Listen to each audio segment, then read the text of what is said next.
I thought that if this become the asbab that I go, I can accept.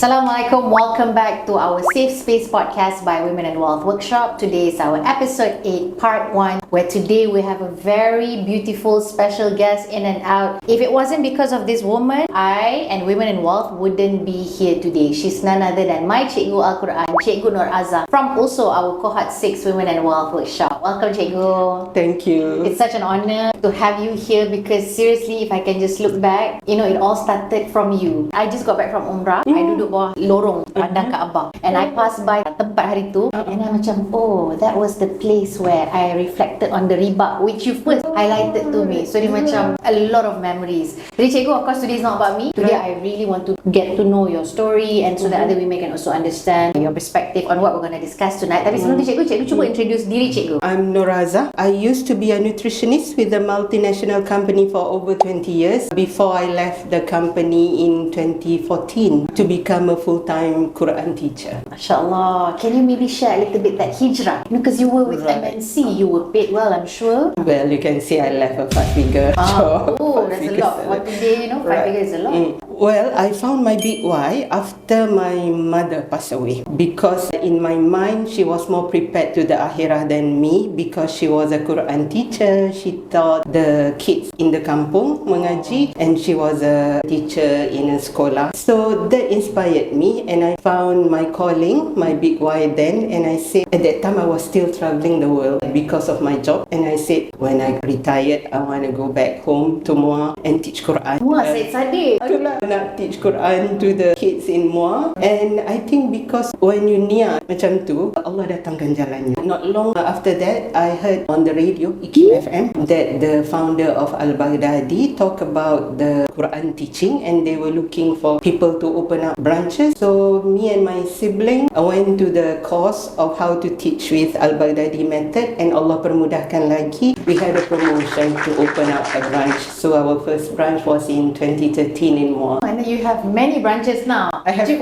Oh, you have 4 from 2013 until now. That's just 12 years. Kat mana lagi? Al-Baghdadi. Ada di section 14 PJ, because I work here. I have 2 in Muar, and I have 1 in Merlimau. Oh, MashaAllah. You mentioned very good thing. Powerful. Intuition. Intuition satu, intention is another. Maybe you can elaborate a little bit on intention, because a lot of people macam just get to it, Right. They get to the doing. Diorang tak macam pause and macam niat. Macam solat. When I really had that calling, and I felt that this is my big why, I want to prepare for the other world. Bila datang tiba-tiba, takkanlah tiba-tiba big why tu turun macam wahyu kan? Bila rasa kalau cikgu boleh ingat? Bila I rasa my mum tak ada tu, I was thinking, oh, she was more prepared than me. I've been like trotting the globe.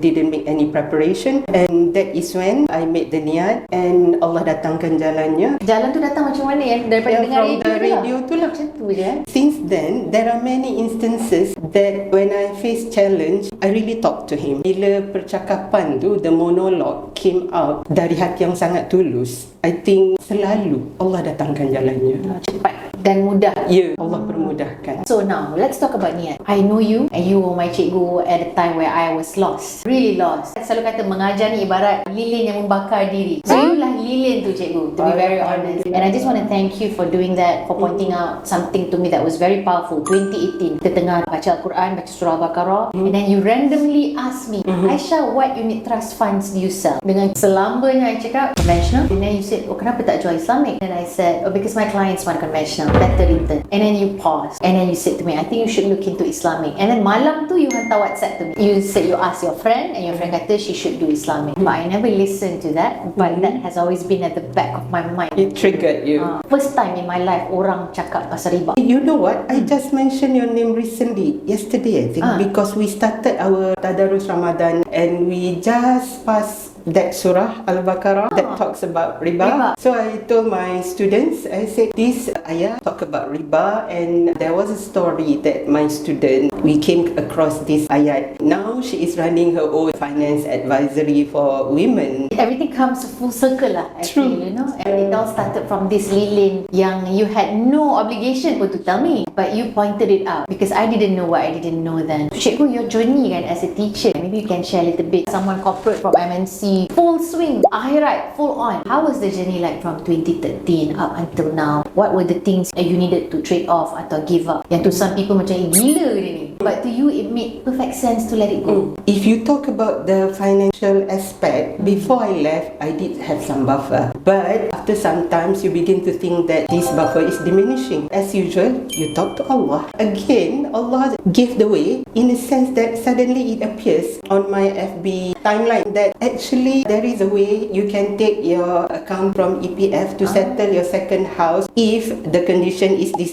Okay. and it fit my condition. Actually, I have cleared the loan of my first house, and I actually have the opportunity to take out some money from account to clear the only loan I had then. Okay. I have cleared all my other loans and a little bit of credit card lah. Allah tunjukkan jalan, and I went to EPF and I asked, and she said you can. So from the financial aspect, that is one story. From another story, when I started in 2013, there were challenges. The intention is one thing. Another part is you don't know how to run a business.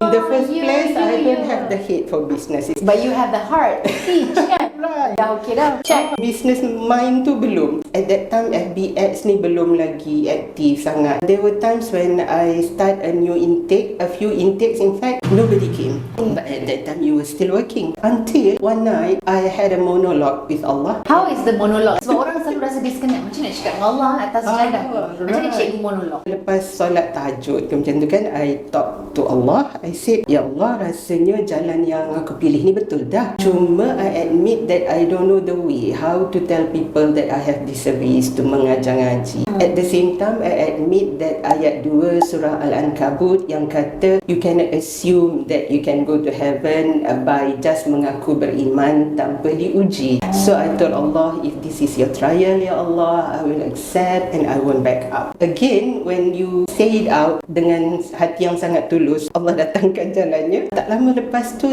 there was an ustaz, my mentor in fact, nama dia Ustaz Hairul. He shared in the WhatsApp group of the new pengusaha Al-Baghdadi, and he said siapa-siapa yang nak minta tolong dia buatkan iklan ke apa, come and look for me. So I went to find him at his center in Taman Permata, and at that time he was the one who helped me pancang-pancang all the iklan dekat sekitar your place. Oh ni, banting keliling. Kan, mesti FBX belum hot lagi kan. That was in fact my first lonjakan of pelajar before I met a few other mentors, and until now I have about nearly 600 students. Masya Allah, just from 1 year enrollment tak ada orang masuk, baca banting dah memang master of ads because your ads are back on my timeline now. So daripada financial and then tak ada business punya background, but then you made it through because driven by niat and janji kan. If there is other things that you can share the trade off, sebab orang selalu rasa okay dah fokus ke akhirat, jangan ingat not to be tested. What were some of the 1 or 2 trials that you went through that you can share during the last more than a decade punya journey as a Al-Baghdadi founder or owner? The first one was that you tak pandai how to do all this jalan dakwah nak ajak orang mengaji. But then as time goes by, technology changes, so you have to keep abreast with all this technology. That I'm still struggling lah. I don't have the head for that, but now I send my staff to do that. Very good. Delegate. That is the main challenges. The delegation. Getting people to join. Okay, until now? Until now,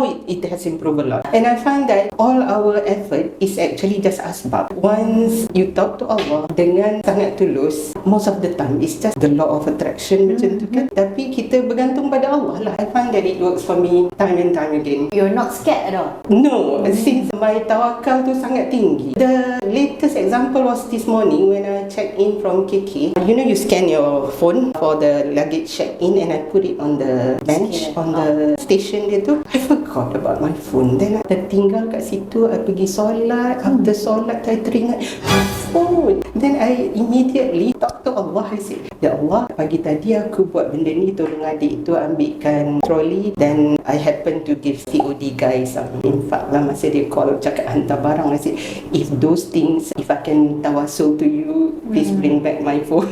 And I got it. Was it there still? A bit shifted to the left, but it's still on the station. Allah. One lesson that I can share with people, if your tawakal is so high, all our effort, you still need to do it, but it's just an asbab for Allah to give you. That's also a reminder for me. Thank you for the reminder, Cikgu. Sebab tu lah ni Cikgu. I know your story. I'm sure while running a business, you've had your fair share of trials. But again, tawakal dan usaha dan tawakal tu berjalan sejajar. If we can go on the personal side of you, I know you had an episode recently of your health conditions. If you don't mind sharing with our listeners. I was diagnosed with breast cancer stage 4 in October 2023, like more than a year ago. When I did my biopsy, it was confirmed breast cancer, but before they decided what to do next, like to do chemo ke, radio ke, operation ke, they did a PET scan. So from the PET scan, came to know that it has gone to stage 4, it has gone to the bone. I go and claim my insurance, and from there, I realized that it wouldn't last me long if the treatment prolonged. I started thinking of ways how to bring more income to cover On the my business trade. side. Yeah. So you mentioned about memang ada insurance tapi takut tak cukup, right? So you Yeah. also thought about increasing income True. as a way to supplement and be a buffer to your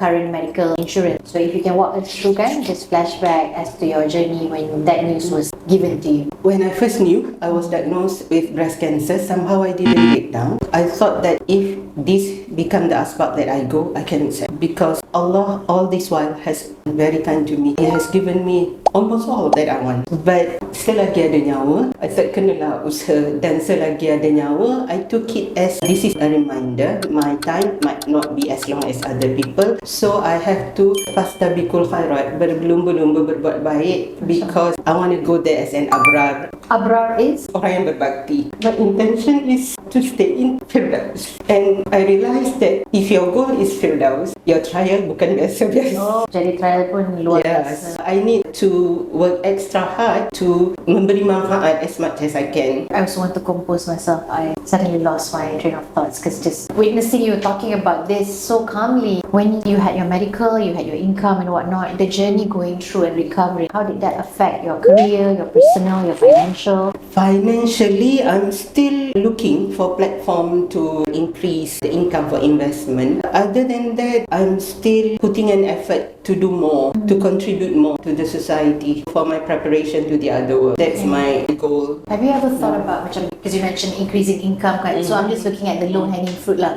selling off your branch to someone else. At least there's lump sum there. No, because at the moment, Alhamdulillah, the staff that I have at all the branches boleh harap lah. InsyaAllah, Allah pemudahkan juga. Permudah. So as a founder, you can just focus on recovery. Yeah. That was October 2023, and then what happened recently? I was doing well. Actually, I was improving. I didn't do any chemo or radiotherapy. The doctor gave me medical pill, oral chemo, which can directly kill cancer cell. It worked fine for me. The only thing she said is that I cannot take pomelo and grapefruit because those two will react with the medicine. I'm not the person that eat grapefruit. I wouldn't purposely go out and take grapefruit. So I didn't really give it a thought until one day at a cancer event, we were doing qigong in the morning, ramai-ramai, and then when we eat after that, there was a grapefruit which I didn't think It was grapefruit. it was grapefruit. It was cut nicely like an orange, any other orange, and I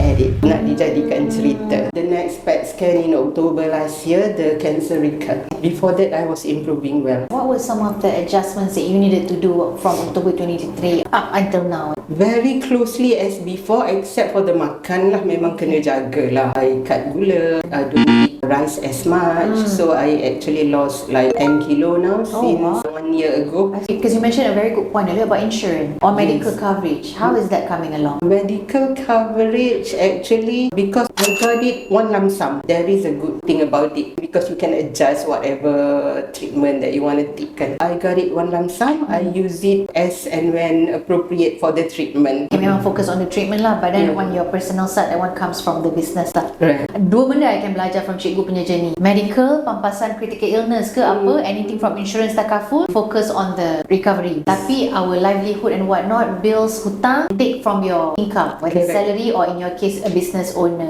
Correct. So there's a privilege there, right? Correct. Ada susah dia jadi business owner, tapi senang dia dekat sini. Betul tak? Betul. Because a lot of people kalau corporate, dia kena cancel, dia dah medical board out dah after a certain period, right? So it makes sense at the beginning you susah business, tapi dia mudahkan. Inama alus truth tu berlaku sekarang. Macam tu. Betul. I see. So with that, we've come to the end of today's episode. If you like this episode and you have any suggestions or questions, please drop a comment below, and for future collaborations, you can email us at marketing@aisharahman.com.